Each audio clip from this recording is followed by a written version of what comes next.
Essas pessoas só queriam que o Jango fosse defenestrado, fosse tirado do poder. Não queriam o resto. Ninguém queria a ditadura, ninguém queria o tipo de coisa que houve nesse país. Foi uma surpresa enorme.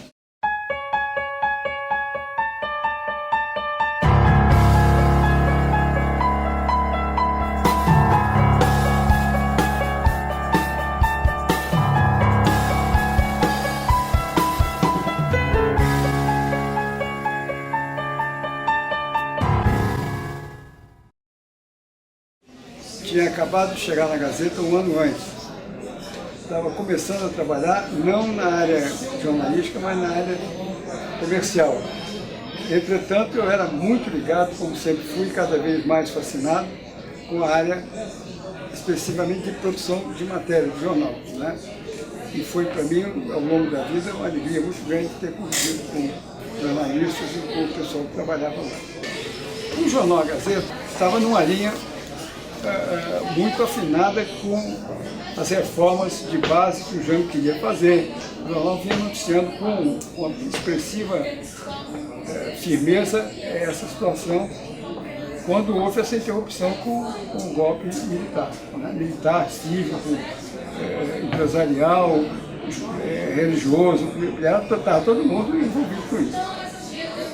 Então, nós continuamos assim, mais ou menos na posição de que achávamos que até o Jango devia sair, porque a situação estava incontrolável, mas que ele deveria sair por um impeachment, por uma providência legal, e não através da força, certo?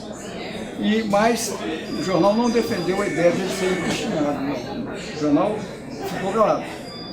Fez um editorial, 2 dias depois de 31 de março, no qual dizia que agora estava fácil de fazer as reformas que o Jango pregava, porque agora os militares não precisavam obedecer à classe política e podiam implantar aquilo dentro da ditadura, podiam implantar aquelas reformas todas, mais ou menos dentro dos testes de quem me dera que o Jango fizesse aquilo.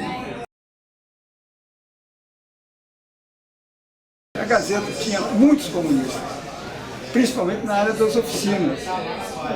Muitos. Hoje em dia eu nem sei se tem algum vivo ainda, porque eram todos muito mais velhos que eu. E na área editorial também. Tinha o Darli Santos, tinha o Carlota, tinha o Vitor Costa, tinha uns 5 ou 6, que eram ativos, mas não eram contra-revolucionários, não tinha negócio de arma, não tinha nada disso. Eram ideologicamente comunistas. E todos eles foram, cada um, por sua vez, chamados no quartel, e aí eles falavam o seguinte: ó, se você não fizer coisa nenhuma, não vai te acontecer nada. Agora, se você pijar fora do perigo, você vai ser preso, vai se ver conosco. Todos eles aceitaram esse tipo de situação e todo mundo ficou quietinho. Realmente estava uma baderna inaceitável no país, não sabia onde ia acabar aquele negócio. Uma guerra ideológica muito grande, esquerda e direita, uma coisa horrível. Então, essas pessoas que, digamos, que aceitaram naquele momento o golpe, aceitaram, ou até muitas que queriam, porque houve marchas enormes, né? No Rio de Janeiro, tomou a Avenida Atlântica inteira, em São Paulo, no Brasil todo. Essas pessoas só queriam que o Jango fosse defenestrado, fosse tirado do poder. Não queriam o resto. Ninguém queria a ditadura, ninguém queria o tipo de coisa que houve nesse país. Foi uma surpresa enorme. Aqueles que estavam do lado do Cartel Branco não queriam isso. Não queriam. Foram golpeados com a assunção do ministro da Guerra, General Costa Silva, que assumiu o poder. Ditatorialmente, ele chegou com o AI-5.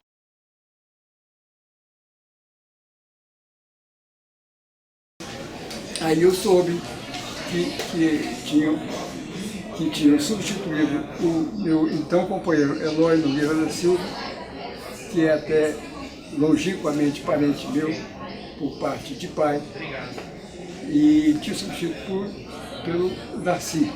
Quem era Darcy? Darcy era irmão do senhor Eugênio, presidente da empresa, e irmão de minha mãe.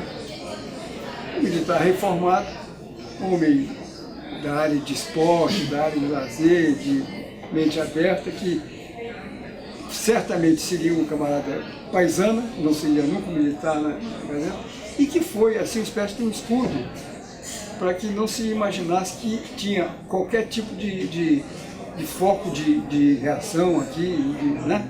Então eu acho que foi proveitosa a presença do Darcy. Até deu algumas contribuições boas ao longo disso. Ficou, digamos que foi um protetor, um escudo protetor contra qualquer eventualidade que houvesse. E também não houve nada.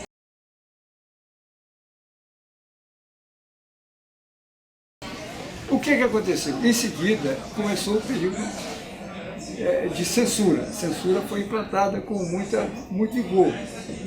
Então nós tínhamos um diretor de redação, abaixo do general, chamado Marian Caliste.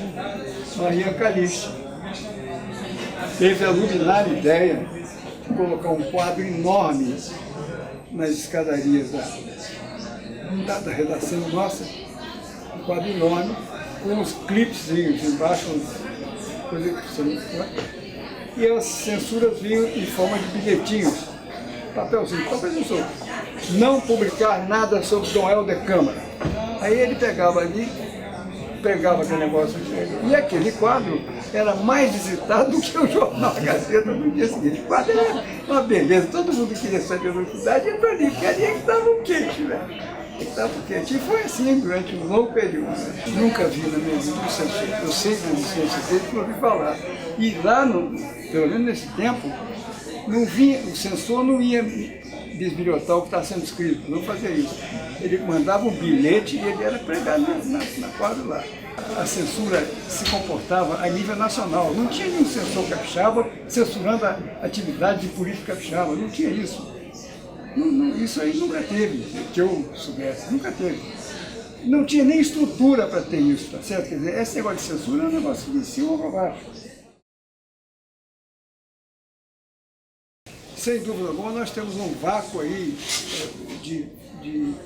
digamos, do plantel de políticos de natureza nacional, de lideranças, que pudesse substituir esses caras que estão até hoje, tipo Sarney, outros, né?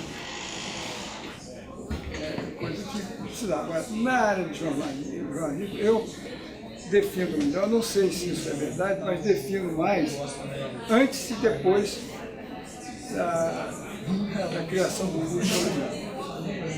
Você tem pessoas inteiramente diferentes trabalhando no jornal entre o período que não tinha faculdade de jornalismo e depois são profissionais inteiramente diferentes dos profissionais antigos. O jornalismo que eu conheci, das pessoas que não tinham nenhuma formação profissional jornalística, era um negócio mais, que era mais assim, tipo um ato de paixão, uma ação mais quente, mais motivada, e que foi substituída por uma outra igualmente importante, que seria a do preparo pessoal, do profissionalismo, de saber discernir o que é certo, o que é errado, porque com essa paixão vi muitas coisas ardorosas, quer dizer, o cara é amigo de um, não publica ou faz mentira, e substituir isso por uma postura muito profissional e muito séria e severa, né? Eu estava no Rio de Janeiro, numa empresa que vendia publicidade para o jornal A Gazeta e para outros no Brasil inteiro, chamava-se Reprenais, Representação de Jornais e Emissoras. Era um cara chamado José Pessoa Cavalcante. Estava entrando na sala, salão grande. Ô Lindenberg, me deu um abraço apertado. Aí eu dei o abraço, ele sabia o que era. Ele era dono de uma rádio chamada Rádio Uirapuru. Acabou de sair a minha concessão de minha televisão. Você não está pleiteando televisão, não? Digo, rapaz, eu não tenho dinheiro, não tenho cabeça, eu não sei como é que eu não sei nem como é que faz um negócio desse. Menos de uma semana depois, chegou uma carta selada, toda coisa, e estava lá uma sequência de coisas que eu deveria fazer para obter a concessão. E eu fui cumprindo aquele negócio todo direitinho, né? Eu não tinha ninguém aqui em Vitória na época que pudesse me ajudar a trabalhar essa ideia da concessão. Então eu fui procurar o presidente da Teleste, que eu nem conhecia, e me tornei amigo dele, era Rômulo Lapidar. E estava o Rômulo me dizendo, faz isso, faz aquilo outro, me ensinando o que ele devia fazer com base naquele manual que o Zé Pessoa tinha me dado, né? E eu estou fazendo aquilo. E sem desviar a atenção de que eu queria a Globo, porque eu não queria outra emissora, outra rede. Nem tinha outra rede. A rede que tinha era dos Diários Associados, que só trabalhava com os associados deles próprios. Não tinha esse franchise que é isso aqui, né? Consegui a proeza de conseguir um contrato da Rede Globo sem ter a concessão. O meu contrato com a Rede Globo foi primeiro do que a concessão. Eu lhe diria o seguinte, que 98% da população brasileira navegou a tripa forra sem nenhuma molestação, até parecendo em Paraguaçu, não foi molestado com esse golpe, né? Não aconteceu nada. 2% talvez tenham se incomodado, se preocupado, né? 98% estavam alienados. Por menor que seja o sofrimento, é sempre doloroso que isso aconteça. Então, nós temos uma carga negativa muito grande nisso. E temos, por outro lado, uma carga que nos inspira a lidar com situações diferentes, né? O jornalismo passou a ser mais diversificado. Quer dizer, o jornalismo econômico, por exemplo, é uma coisa que não existia. Passou a existir a partir do milagre econômico do Brasil. Né? Quer dizer, essa especulação que existe entre a minha eleitor faz e que outros fazem, é um troço importante hoje. Né? Eu vivo em paz com a minha consciência e com isso. Se alguém lê o jornal diariamente de lá até hoje, vai ver que isso, na verdade, pode ter noticiado as coisas que aconteciam, né? Mas em momento nenhum, porque teria que ter uma ação, né? Alguém tinha que mandar fazer isso. Ou então, espontaneamente, o que seria um escárnio, espontaneamente os jornalistas da Gazeta resolveram apoiar o regime militar, apoiar o golpe, a tortura, não sei, espontaneamente. Porque se não foi por ordem superior. E a ordem superior eu estava junto e sei que não foi nada, ao contrário. E sei também, como disse aqui há pouco, que no início, o primeiro editorial depois que o Jango foi deposto, foi um editorial de apoiamento às ideias dele, reforma agrária, reforma tributária, reforma bancária, todas essas. Agora, com essas manifestações aí que abrem rua, né? Em junho do ano passado e tal, que a Gazeta seja o símbolo do capitalismo feroz, não sei o quê, não tem nada disso. O capitalismo nosso está todo aqui, feito aqui.